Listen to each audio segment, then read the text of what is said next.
Well, everybody, thanks for coming today. Um, it's a privilege to be back with you for session two of causal inference for ecologists. Um, this second session is actually the one that I was most excited to present and talk about. I enjoyed the first one, but this is the one that I've especially been looking forward to. However, my enthusiasm is going to be tempered by the fact that I have a bit of a cold and I'm not sure how my voice is going to hold up. So if I sound a little um, raspy, that's why. I wanted to start today by doing a short debriefing of what we talked about on Friday. So I think most of you were there, but a few of you were not. I hope that at some point you get a chance to watch the recording. What we talk about today will make a lot more sense if you have the material from Friday fresh in your mind.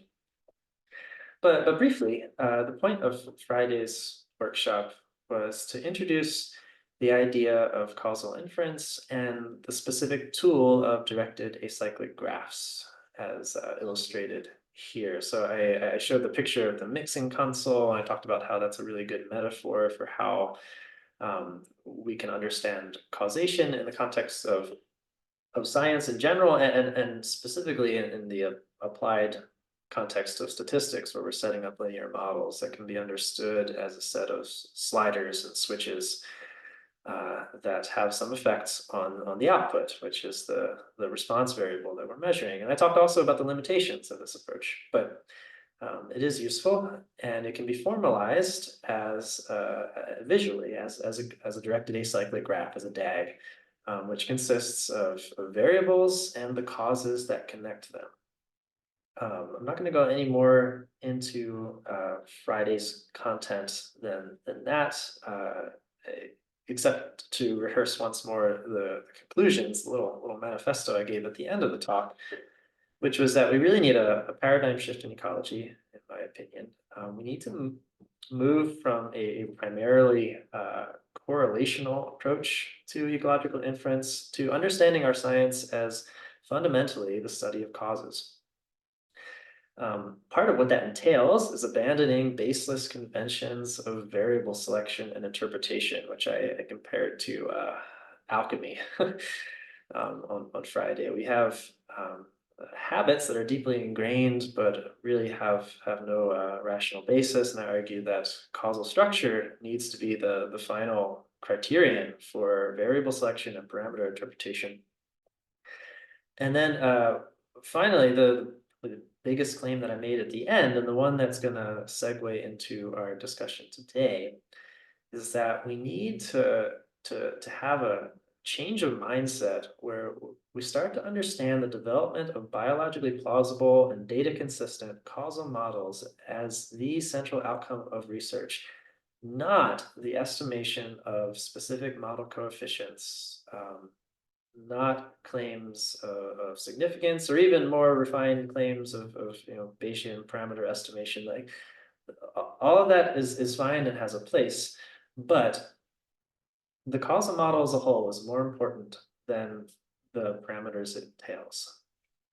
And with that, I want to move into our content today. And to start off, I want to just I want to say that the content today has a strong autobiographical component. So a lot of this is my own story of working through stuff. But I want to ask if any of you have ever found yourself in a situation where you have a data set. Maybe you created the data set, maybe you inherited the data sets along with the expectations associated with it.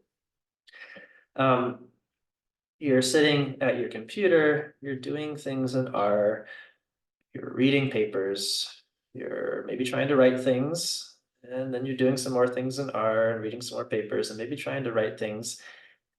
And have you ever gotten to the end of the day and realized that you're not sure exactly why you did anything you did that day?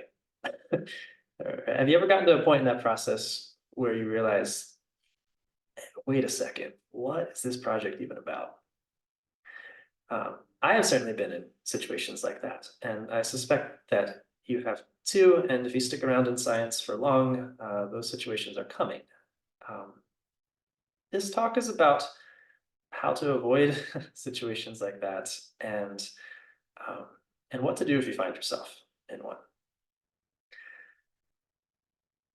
All right, I'm going to give the outline twice.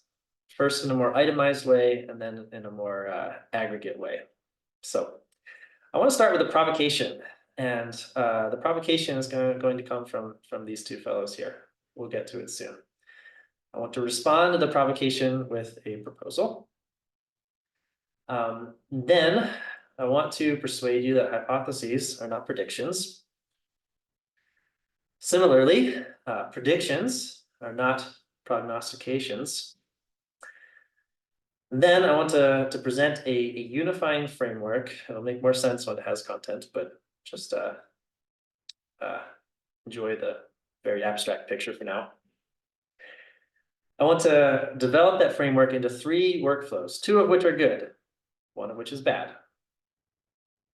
And then I want to talk about the thing that is actually closest to my heart, probably.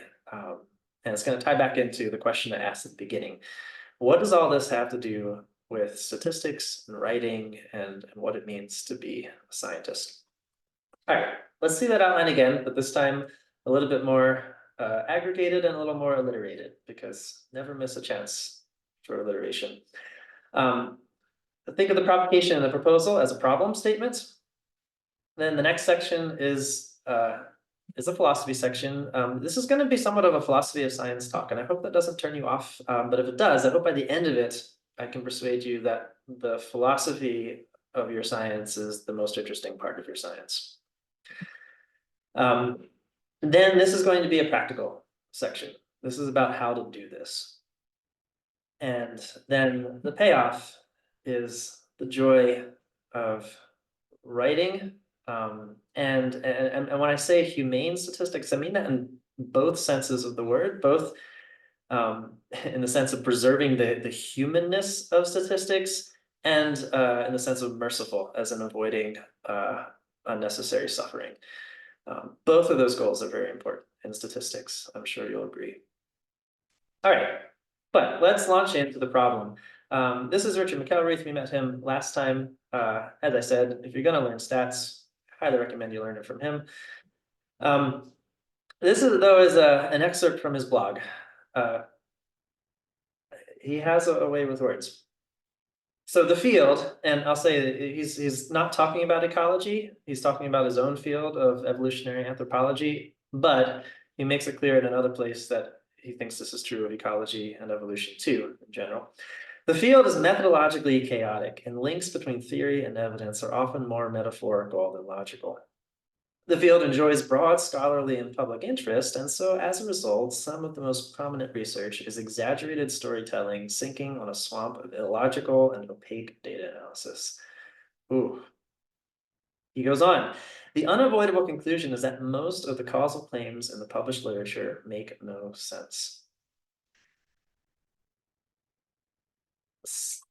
So, what can we do while treating one another humanely? Here's that word humane again. It's a theme. Our second voice here is from Carson Dorman. Now, I'm going to be a little critical of Dorman in this talk, but I want to preface that by saying I think he's one of the most interesting ecologists working today, so I have a lot of respect for him. But this is something he said in a talk that I was present for, so I'm quoting him, and he doesn't shy away from statements like this. So I think he would not object to being called out about this, because he certainly does that to other people. But he said, avoid at any cost exploratory research, at any cost. And that's a strong statement. What is this exploratory research that he is so upset about? What does this have to do with what McElraith just said? And by the way, just in case there's any uncertainty as to exactly how Dorman feels about this kind of research, he goes on, no offense to the authors, I just found the article not worth the paper it's printed on. All right, what do we say to that? What is this all even about? All right, my proposal in response to those provocations. To a large degree, I contend that ecology is and can only be exploratory. I'm going to challenge Norman on this, while largely agreeing with him and agreeing, I think, entirely with McElreath. And I want to. This makes me think of Frodo, right? So this famous quote. This is Bilbo speaking to Frodo. It's a dangerous business, Frodo, going out your door. You step onto the road, and if you don't keep your feet, there's no knowing where you might be swept off to. That's how research often feels, right? Especially field research. I think that's the experience every time you go outside and try to measure something. And I think this is okay. I think this is good and proper to the field of ecology. This is not something to be embarrassed about.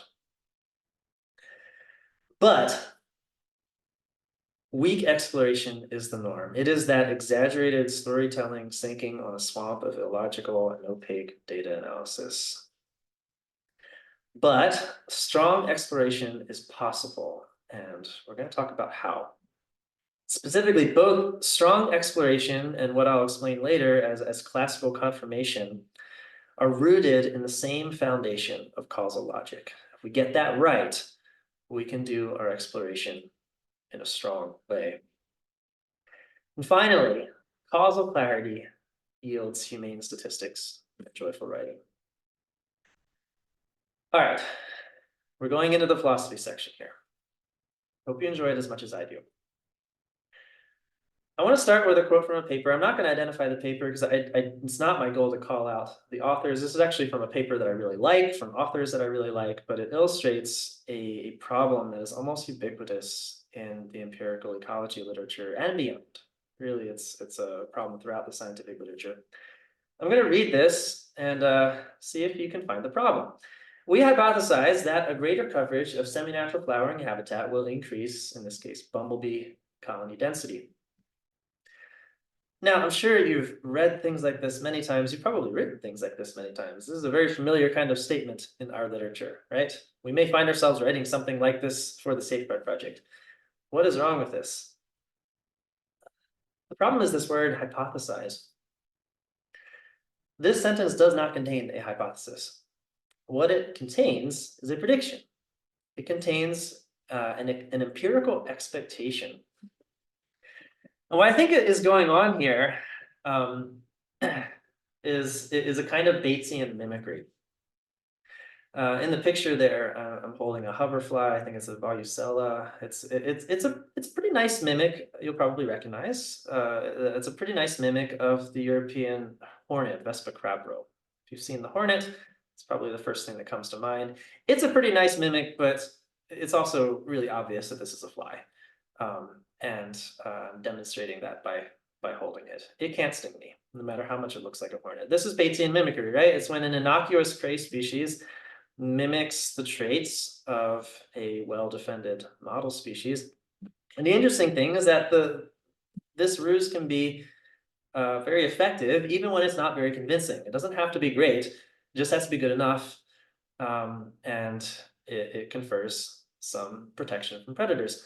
I think something very like this is going on in the scientific literature. This is a kind of Batesian mimicry of inferential logic.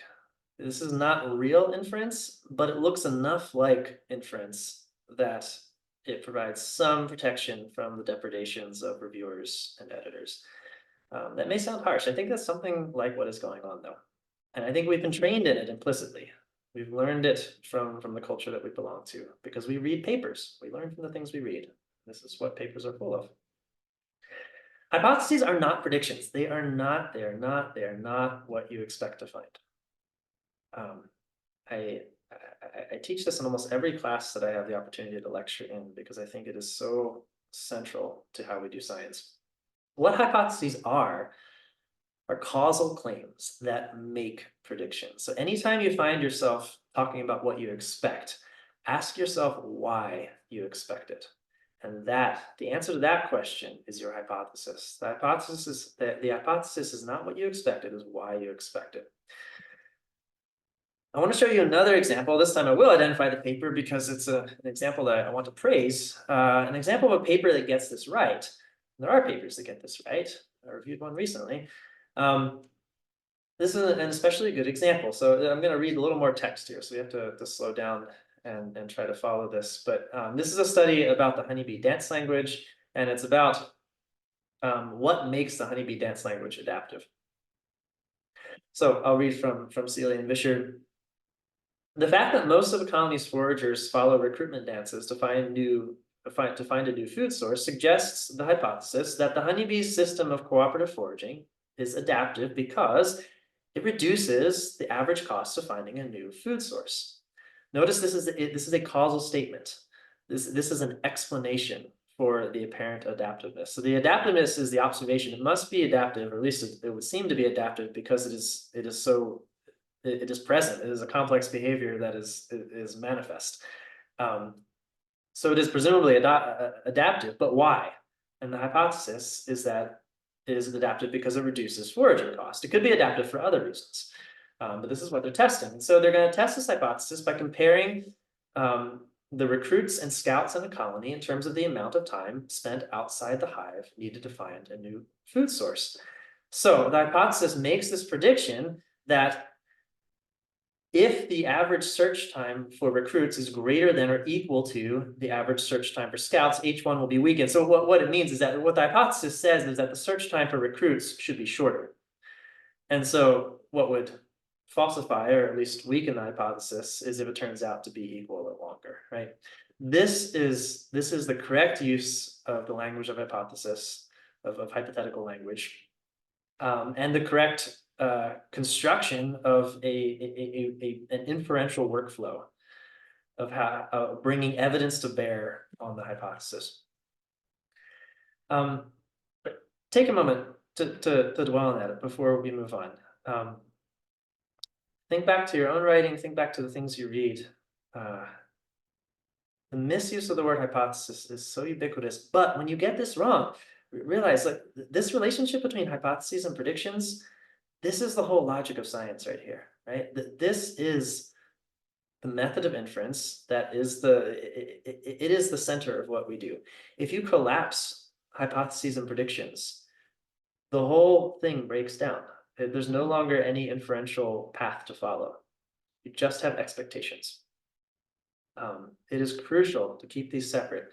But as we will see, what is not crucial is the order in which they occur. And that brings us to the second negation that I want to make, which is that predictions are not prognostications. What predictions are logical implications. This is a very important difference. And this is the difference that can rescue you when you find yourself in that position of not knowing what your paper is about and being afraid that it's too late. It's not too late. And that is because predictions are not prognostications. So let me explain. What predictions are logical implications. And I want to explain it via one of my favorite paintings. This is the death of Socrates. So Socrates was a ancient Greek philosopher. He ran afoul of the powers that be in Athens in his day for quote unquote corrupting the youth with his philosophy, and he was executed by a fatal dose of hemlock extract, which is what this scene depicts here. But this is also the occasion of a classical example of what's called in philosophy a syllogism. It's a fundamental logical structure, and it goes like this. There's a major premise. In this case, the major premise is all men are mortal. A minor premise, in this case, Socrates is a man, and a conclusion. Given that all men are mortal and Socrates is a man, therefore Socrates is mortal. This is a logical syllogism. There's no escape from it. The logic is it's a kind of a tautology. The conclusion follows inexorably from the premises. The point I want to make is this is the same logic that is at work when we make scientific inferences, except we need to update the language a little bit. Instead of a major premise, we have what we could call the domain knowledge. This is like the background knowledge that we accept going into our project, or that we use as a premise for the inferences that we're going to make. And then our hypothesis takes the role of the minor premise. And so given the domain knowledge and the hypothesis that we formulate, predictions are implicit in it. The important thing here is that the conclusion that all men are mortal, Socrates is a man, therefore Socrates is mortal. This conclusion follows just as much from these premises today as it did before prognostication on the matter was rendered moot by this cup of hemlock. The prediction is not something that comes into existence when you make it. It is a logical property of the hypothesis already. Understand? Once you get this, it frees you from this trap of a certain chronological sequence in your work. And it frees you from feeling like you need to artificially construct some kind of chronological narrative that didn't really happen just to get things in the right order. The only difference between the simple syllogism and what we do in science is that this prediction then feeds back onto this hypothesis and may challenge it, right? So predictions are logical implications. It is by means of the predictions logically implicit in a hypothesis that our observations become evidence. I'll read that again. By means of the predictions logically implicit in a hypothesis, observations become evidence.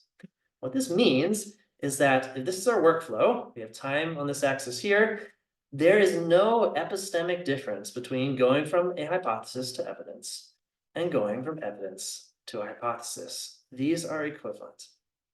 And we can call this a confirmation workflow. This is like the classical scientific method, right? This is the stuff that you get in every science class for a while when you're in high school or undergraduate classes. And I think we get taught this so much that we think this is how science has to work. And then as ecologists, especially as empirical field ecologists, we almost never do this, right? Like, has anyone actually done this? We almost never do this, but we still feel like we should be doing it. And so we feel guilty about it and or fake it. When really what we're usually doing is this. We're going from evidence to hypotheses. And this is what I'm calling an exploration workflow. There's a wonderful paper on this I highly recommend by Pekka Sirjainen. I'm just going to pull out one quote over from that paper. And Sirjainen says, in general, confirmation provides no epistemic advantage over exploration. There's a lot that could be unpacked here. I'm not going to go into the details now. I encourage you to read the paper. There are caveats, things that should be acknowledged. But the point is, in response to Dorman's blanket statement condemning exploratory research, a very solid argument could be made that as a universal statement does not hold up. Exploration can be just as rigorous as confirmation. In fact, there are reasons why it could be more rigorous. But should this really be a surprise to us anyway, right? Like, I think we would all agree that many of the most important biological studies have been done in this exploratory mode. Darwin is an obvious example. It's easy to pick. I mean, he spent like 40 years exploring before he articulated a hypothesis. But the point is, we do this all the time. We do this all the time, and it is okay if we do it with appropriate causal rigor. Okay, I hope that was okay. I encourage you to go back over it later, or we can talk about it. Spend some time with that. I think once that sinks in, it is profoundly liberating, because it enables you to embrace the way ecology actually works, but to do it with rigor. And that's what we're going to talk about now. And this is where it would be very helpful to have some familiarity with the content from Friday. So we're going to talk about causal models, because causal models play a central role in this. Remember, as I said, the key to doing exploration rigorously is to ground it in a causal model. And when it is grounded in a causal model, it is grounded in the same logic that confirmation is grounded in, actually. The two are reconciled in the causal model, so to speak. But first, I want to introduce the pieces of this framework that we're going to connect in various ways. We're going to find different workflows through these components, but I want to talk about the components first. So we have background, right? This is what you think you know or are willing to assume. Every hypothesis is predicated on something that is taken as a given. We talked a little bit about the unavoidable squishiness of science on Friday. There's a certain amount of subjectivity that cannot be expunged from the scientific process. That is okay. We are humans after all. Let's do our best to remain so. The hypothesis then, as I said, is a causal claim that derives from the background knowledge, or maybe it derives from fresh data. But it is an articulated causal claim that is specific enough that sense can be made of it. It's more specific than background knowledge, but is not as specific as a causal model.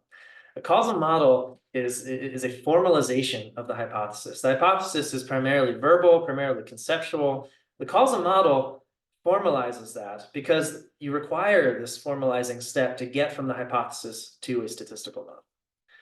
And this formalization is what we talked about Friday.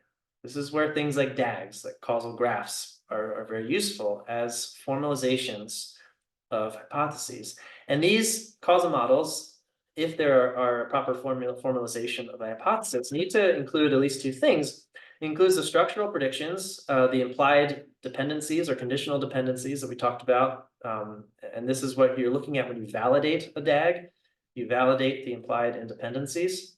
And then it has qualitative predictions. And we didn't talk about this. This is not about validating DAGs, but if your hypothesis is more than just how things are related, that your hypothesis includes something about the quality of those relationships, something about the sign, something about the strength.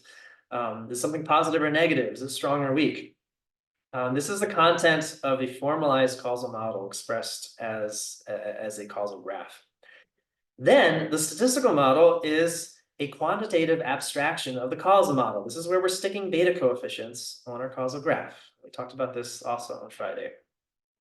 So notice one thing that's happening here is we are moving up in degrees of abstraction from the conceptual content of the hypothesis is abstracted into this formalization that we're calling our causal model. And then the causal model is further abstracted into this quantitative formalization that we're calling a statistical model. And then we have the data. And it's important to recognize that data are an abstraction too, right? We start with something like bees and butterflies. These are from, this is from our Safeguard project. These are a bumblebee and a butterfly that I saw at one of our field sites. But what do we do with those bees and butterflies and flowers? We turn them into numbers. We turn them into data points. So that is the data are already a quantitative abstraction of the world. And remember, this is easy to forget, but remember that your data are caused too. There's a sort of hidden causal model behind your data that involves the way you chose to measure things, right? We forget this at our peril. Okay, if that seems complicated, let me make matters worse. This framework has what I'm calling a hierarchical plurality, that with each level of abstraction, there are more options at our disposal too. So given a certain body of background knowledge, many hypotheses could be formulated. Given any given hypothesis, many causal models could be formalized. There are many alternative ways to formalize a verbal hypothesis. And given a causal model, there are many ways of implementing a statistical model consistent with that causal model. And we talked a little bit about this Friday too. Should it have interaction? Should a relationship be linear, etc.? Should it even be a linear model to begin with? Like, is a statistical model even going to do the work that needs to be done? Or do we need something like a dynamic simulation? And then finally, there are many possible data sets that could be produced by different modes of measurement, by just the stochasticity of the system. The point here is that nothing is automatic, and our choices at each of these steps matter. Again, science is something done by humans, something done by you. There's nothing automated about this. All right, so given that framework, I want to present three workflows, three different ways to navigate this framework. And as I said, two of them are good. One of them is very bad. All right, so the first one is one that's probably the most familiar to you because it's one that you've been taught over and over and over again. Well, it's familiar to you because you've been taught it. It's probably not familiar to you as a matter of practice because, as I said, we almost never do this in ecology, even if we want to. I think we should. And that is the confirmation workflow. This is the classical scientific method, right? You start with background knowledge. From the background knowledge, you derive a hypothesis. You call this hypothesis discovery. You refine that hypothesis. You formalize that hypothesis into a causal model.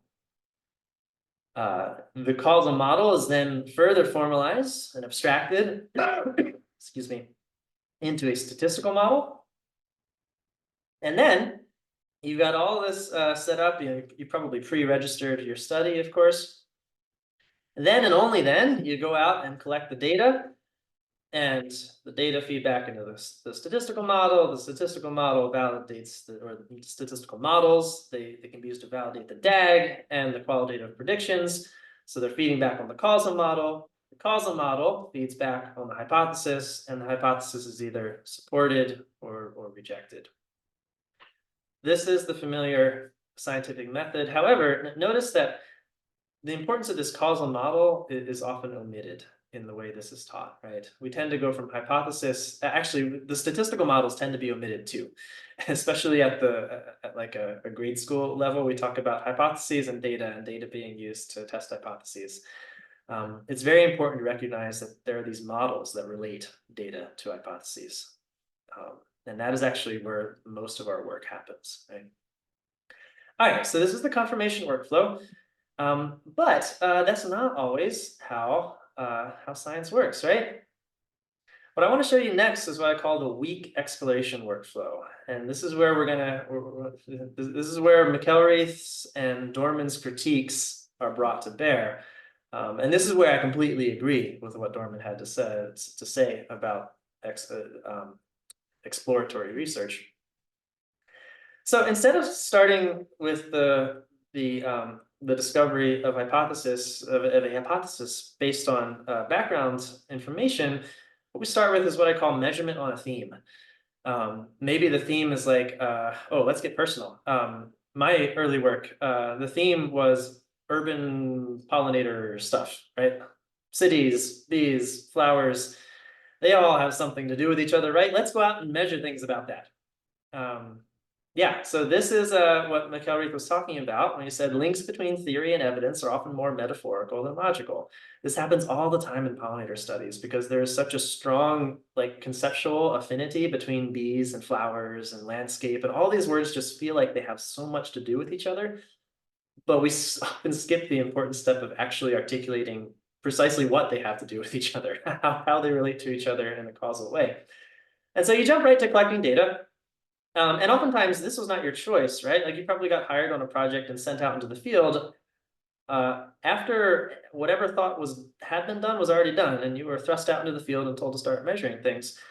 So there you are, you're collecting data and you have some data, and then you come back and you start trying to learn stats.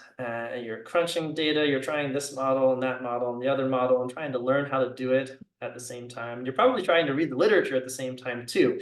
This is a very busy time, and eventually you realize that you have a few months left before you graduate, and things get pretty desperate.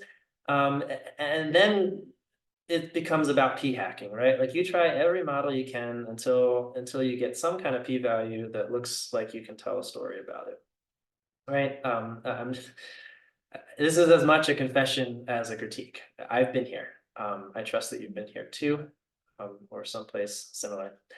Then with your statistical model in hand, whichever one you pulled out from the 100 models you tried, you got the one that you think you can tell a story about. Then is when you really start to read the literature because you're like, oh, I got to write something now. I have this statistical model. I have this p-value. It looks pretty good, but I need to know what to say about it. Well, I should read some papers. And then you start to say, well, what hypothesis is this about actually? And what often happens, this is where the exaggerated storytelling comes in. You feel like you have to write the introduction section as though you had this hypothesis from the beginning, right? So you construct this sort of fabricated narrative. Again, I'm not trying to call anybody out. I just see this in the literature all the time, and it's pretty obvious when you're reading a paper that was written in this way. The introduction doesn't hold together because that's not actually how it happened, right? The hypothesis was discovered from the statistical model, not from not really from the background information. It didn't really come from you. It came from the results that you think you got from your stats. This is the kind of exploratory research that Carson Dorman is entirely right to say should be avoided at any cost. You don't want to do this kind of work. And I say this as someone who has done this kind of work. And I fully realize that as junior researchers, as students and postdocs, sometimes you're put in a position of having to write a paper that you didn't have a lot of control over early in the process, and this happens. But this is okay. We can still do research that is exploratory. We can still do good science when we find ourselves writing a paper that we perhaps didn't conceptualize originally. And the answer is what I'm going to call strong exploration. All right, so this is, we're going to swing back around into something positive here. It begins with measurement on a theme. And I was critical of this the first time through, but this is not necessarily wrong. Like there is nothing wrong with being interested in a topic and going out and measuring things about it. This is a lot of what we do, and it's a lot of what we do even when we think we're operating in a confirmatory workflow. A lot of what we're doing is just, especially in the field, there's a lot of improvisation going on, right? We're discovering things in real time. And honestly, this is why we're doing this, right? Like we got into this work because we love being outside. We love catching insects. We love identifying flowers. We love thinking about these things and experiencing them. There's nothing wrong with measurement on a theme in that sense. But what happens next, what differentiates strong exploration from weak exploration, is rather than taking that data and immediately starting to p-hack a statistical model out of it, you go to the causal model step instead. And you draw on the background knowledge and on your data, and you start to construct causal models that could explain your observations. Remember, these causal models are not predictions, these are explanations. They are causal accounts for your data, which you already have, and it's perfectly fine that you already have it. Now you're going to try to explain it with a causal account. And the key thing here is that hierarchical plurality that I was talking about, that actually becomes the best thing about this, because the goal, again, is not, the most important thing is not that one slope coefficient or the p-value that it has or whatever, or the posterior distribution that it has. The most important thing is the causal model. And this is your opportunity to pose alternative causal models.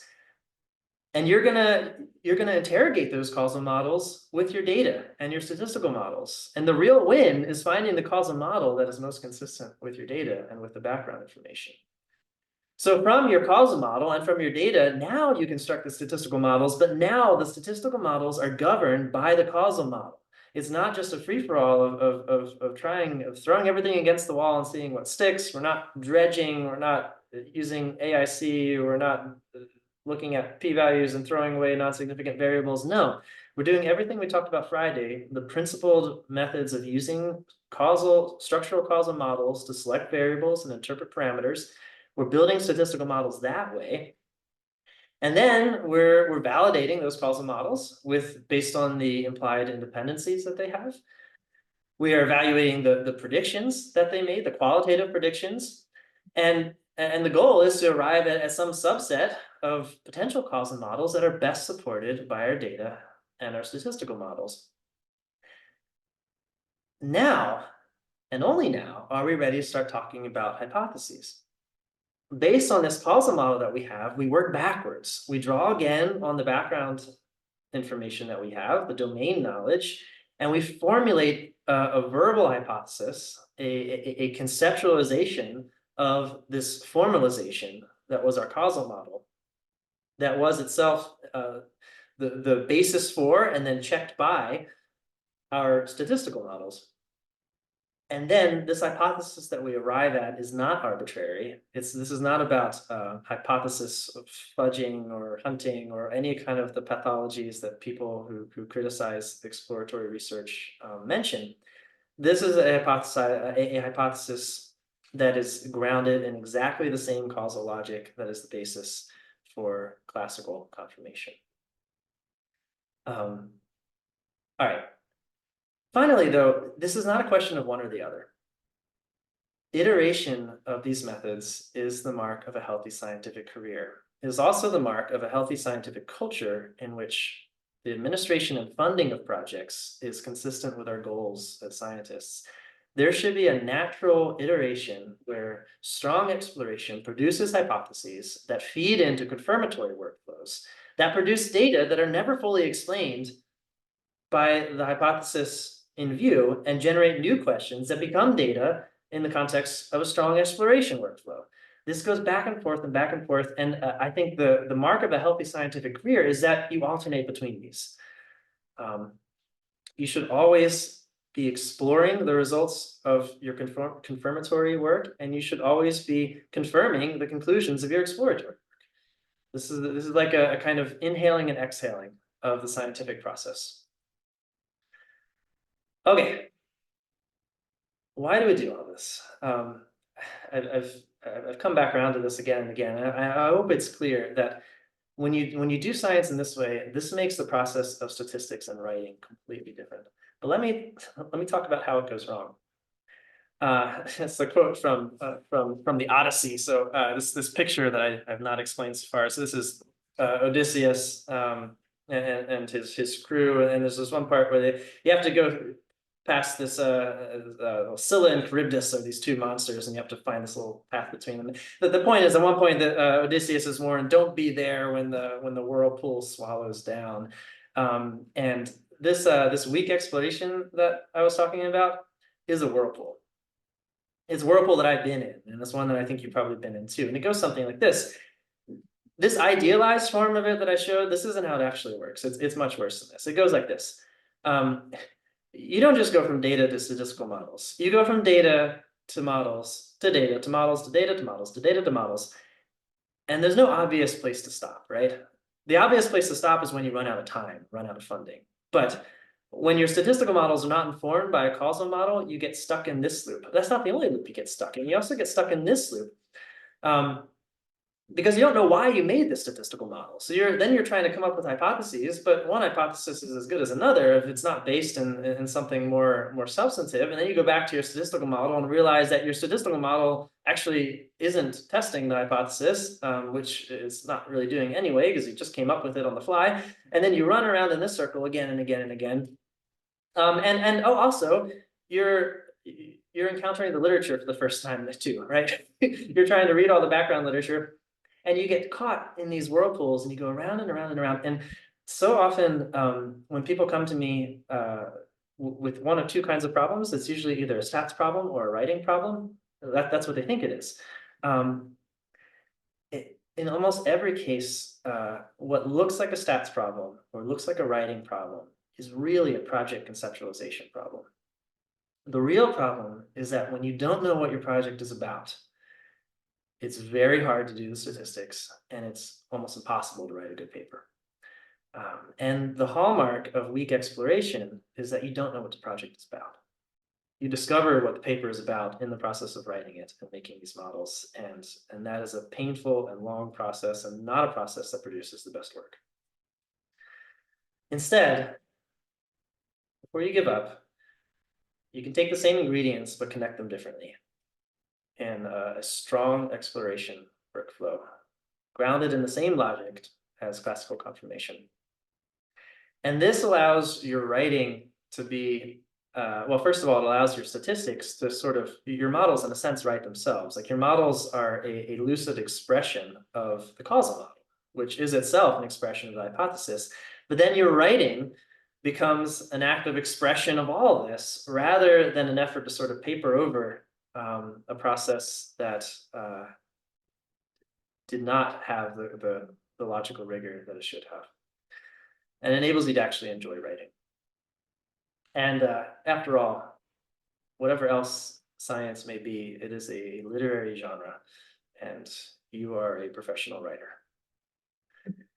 All right. I ended last time on Friday with a manifesto. I'm going to tone it down to a conclusion this time. I just want to reiterate the proposal that I made at the beginning. And that is that to a large degree, ecology is and can only be exploratory. Weak exploration is the norm, but strong exploration is possible. Strong exploration and classical confirmation are rooted in the same foundation of causal logic. They are reconciled in the causal model. And that is why it is wrong to condemn exploratory research. And it's also why it's wrong to do exploratory research without the causal model. And finally, causal clarity yields humane statistics and joyful writing. We'll stop there. Thank you.